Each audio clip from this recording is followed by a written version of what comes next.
ফেরাউনের স্ত্রী বিবি আসিয়াকে দুইজনকে ডাকলেন, ডাক দিয়ে বলেন, তোমরা দুইজন নাকি শুনেছি মুসার উপর কালেমা পড়ে মুসলমান হয়েছ, বরং তোমাদের দুইজনকে আমি বড় মহব্বত করি, আমি বড় ভালোবাসি।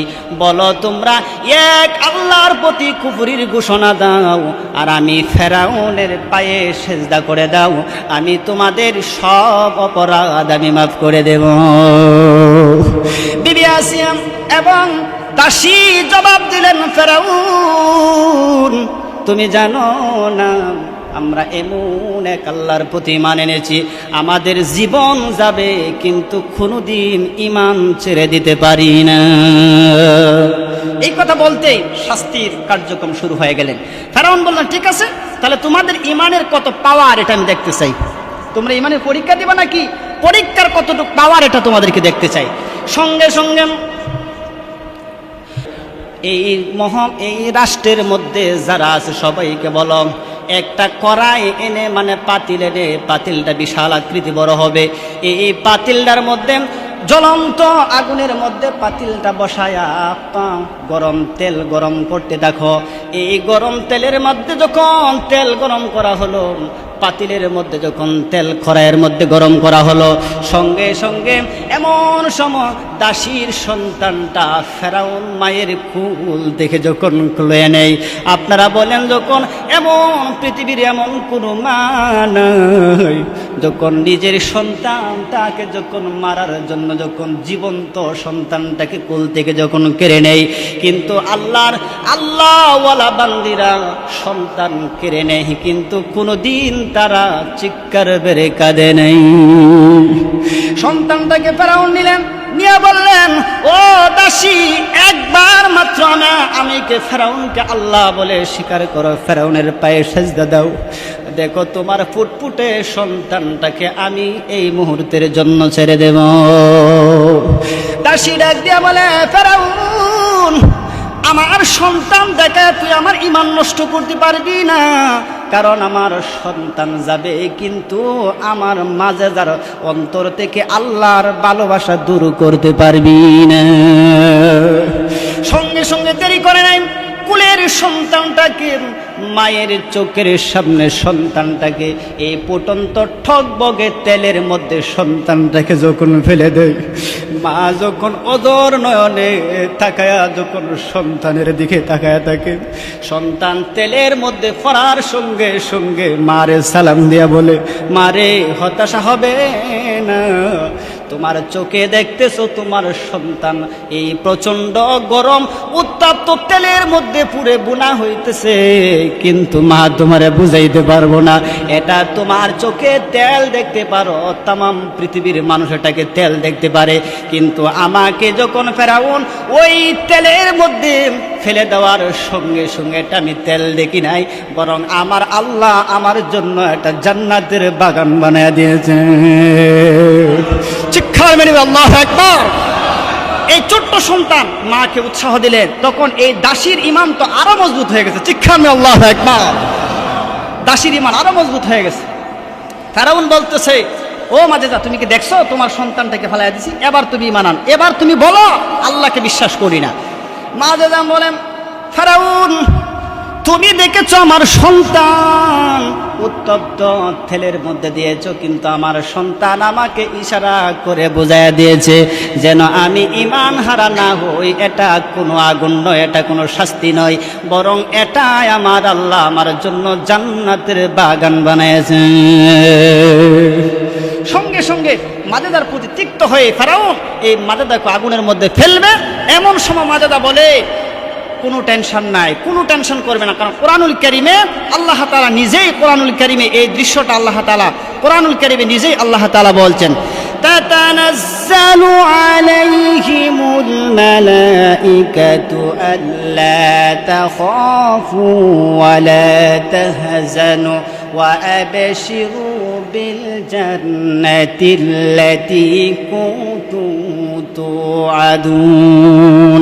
আল্লাহ ফেরেশতা নাজিল করে জানায় দেয় মাঝে যা কোনো টেনশন করো না, ওই যে তেলের মধ্যে যখন তোমাকেও ফালবে তুমি জাপ দাও, কোনো টেনশন নাই, কোনো ভয় নাই, বরং আমি আল্লাহ এই তেলটাকে তোমার জন্য জান্নাত বানায়া দেব। মাদাদা কোনো ভয় পাই নাই, মাদাদা কেউ পারলেন, দাঁড়ায় রইলেন। বিবি আসিয়া ফেরাউনের স্ত্রীর সামনে দাঁড়ানো। এবার বলেন, দুইজন লোককে যদি একসাথে যদি মারা হয়, একজন ইমানদার দাঁড়ায় থাকলে আমি আর আপনি কি কইলা বলে, হ্যাঁ গেছে গেছে, আমার মারিস না, আমি তোর প্রতি রাজি আছি, কি কন? আমাদের অবস্থাটা এমন না? সঙ্গে সঙ্গে বিবি আসিয়া রে ফেরাউন ডাক দিয়ে বলে, বিবি আসিয়া, তোমার এখন তো আমি কম ভালোবাসি না, তোমার অনেক ভালোবাসি, বলো তুমি আমার স্ত্রী, তুমি তো দেখছো দুইজন যে জান দিয়েছে, এবার তুমি স্বীকার করো কমপক্ষে আমি জানলাম।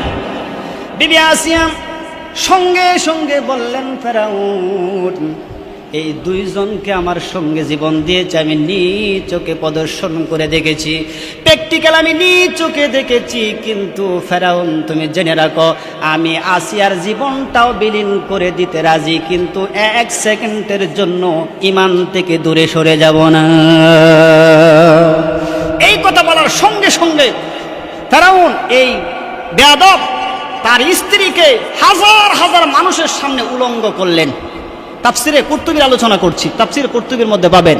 উলঙ্গ করে তাকে একটি কাঠের মধ্যে শোয়া দিলেন, প্রতিটি হাতে, জীবন্ত মানুষের হাতে পায়ে বুকে পেরেক মেরে একটি কাঠের মধ্যে শোয়া রৌদ্রের মধ্যে রাখলেন।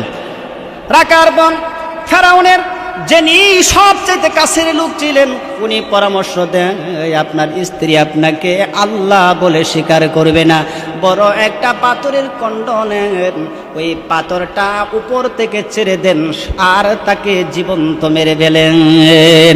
এই অবস্থা যখন দেখলেন, সঙ্গে সঙ্গে বিবি আসিয়া একটি দোয়া করলেন। এই দোয়াটা আমার আল্লাহ সূরাতুত তাহরিমের মধ্যে কোন করে তামাম পৃথিবীর মুসলমানদের শক্তি জোগাড় করে দিলেন। সঙ্গে সঙ্গে দোয়া করলেন, এই দোয়াটা আল্লাহ তাআলা এত খুশি হয়েছেন, দোয়ার বরকতে আল্লাহ তাআলা বলছেন, আল্লাহ তাআলা বলেন, বিবি আসিয়া দোয়া করলেন, দরাবাল্লাহু মাতালাল লিল্লাযীনা আমানু امرأة فرعون إذ قالت رب ابن لي عندك بيتا في الجنة ونجني من فرعون وعمله ونجني من القوم الظالمين। চিৎকার মেরে আল্লাহু আকবার। কি বললেন? হে মুমিনদেরকে, আল্লাহ বলছেন আমি মুমিনদেরকে তোমাদেরকে একটি ইমানি শক্তির তাজাল্লির ঘটনা শোনাই। আল্লাহ বলতেছেন কেমন ভাবে, ইয ক্বালা রাব্বি বিলি ইনদাকা বাইতান ফিল জান্নাহ, যখন বিবি আসিয়াকে পাথরটা যখন উপর থেকে ফালবে, এই সময় বিবি আসিয়া চিৎকার মেরে আমার কাছে বলছিলেন, আল্লাহ আমি যেই কারণে ঈমান দিচ্ছি, আমি যেই কারণে আল্লাহ আপনাকে একত্রবাদে স্বীকার করার কারণে আমার স্বামী আমাকে তো নির্যাতন করছে, আপনি দেখার বাহিরে নয়, তবে আল্লাহ আমি আপনার কাছে কিচ্ছু চাই না, আমি আপনার কাছে আপনার সাথে আমাকে একটা ঘর বানায় দেন, শুধু জান্নাত নয় বরং আমি যেন জান্নাতে থেকে আমি আপনার মতো রবকে নিজ চোখে দেখতে পারি এমন একটা ঘর বানায় দাও। চিৎকার মেরে আল্লাহু আকবার। আল্লাহর নবী মুহাম্মদুর রাসূল হাদিসের মধ্যে বলে, যখন পাথরটা যখন ফালে নাই, পাথরটা উপরের মধ্যে যখন ঝুলায় রাখলেন, এই দোয়া যখন করলেন, সঙ্গে সঙ্গে আমার আল্লাহ ইমানের পরীক্ষাতে বিবি আসিয়ার পরীক্ষায় সফলতা দান করে বলেন, জিবরাইল যারে জলদি করে আমার বান্দির কাছে চলে যা, আমার বান্দি এই মুহূর্তে দুনিয়া ত্যাগ করবে, আমার বান্দির নাকের ভিতরে জান্নাতের সুঘ্রাণ পৌঁছায় দে। জিবরাইল শুধু জান্নাতের সুঘ্রাণ দিবে না, আমার বান্দি আমার কাছে যে জান্নাতটা এত কষ্টের বিনিময়ে আমার বান্দি আমার কাছে যে জান্নাতটা চেয়েছেন, বিবি আসিয়া যখন জীবন্ত অবস্থায় যখন তাকে এত শাস্তি দিলেন, যখন মৃত্যুবরণ করবে, আর জিবরাইল রে যা রে আমার বান্দির সামনে তার দুয়ার জান্নাতটা তার চোখের সামনে তুলে ধর, আর আস্তে করে আমার বান্দির রূহটা বের করে নিয়ে আনো। চিৎকার মিন আল্লাহু আকবার। জিবরাইল আলাইহিস সালাম এবং আজরাইল আসলেন। এই পাক আজরাইল এসে ডিউটি করার সঙ্গে সঙ্গে তাকায়া বলে, তাকাও, ওই দিকে তুমি তাকাও, তাকায়া দেখো তুমি যে দোয়া করেছো তোমার জন্য যে জান্নাতটা হবে, জান্নাতটা তোমার সামনে তুলে ধরা হয়েছে। চিৎকার মেরে আল্লাহু আকবার।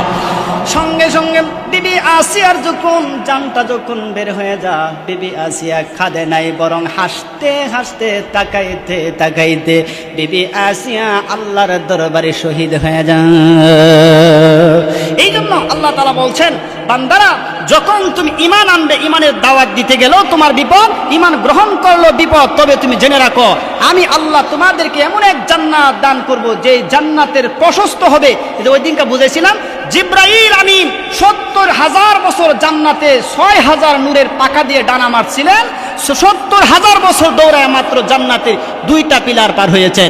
এর চাইতে লক্ষ লক্ষ পিলার সামনে আছে, এত বড় জান্নাত দিবেন একজন, উনি কে? আওয়াজ করে বলেন উনি কে?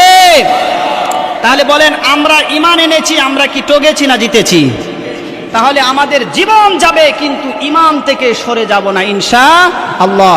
কারণ এই কথা বলার কারণে হচ্ছে রাসূল কারীম হাদিসটার মধ্যে বলছে, আমার সময় চলে গেছে সেজন্য বলি নাই, যে ব্যক্তি এখন এমন এক যুগ এসেছে, এই যুগের মধ্যে ঈমান রাখা এত কষ্ট হবে, হাতের মধ্যে আগুন রাখা সহজ হবে, কিন্তু ঈমান রাখা এর চেয়ে কঠিন হবে। কথা বলেন ঠিক কিনা?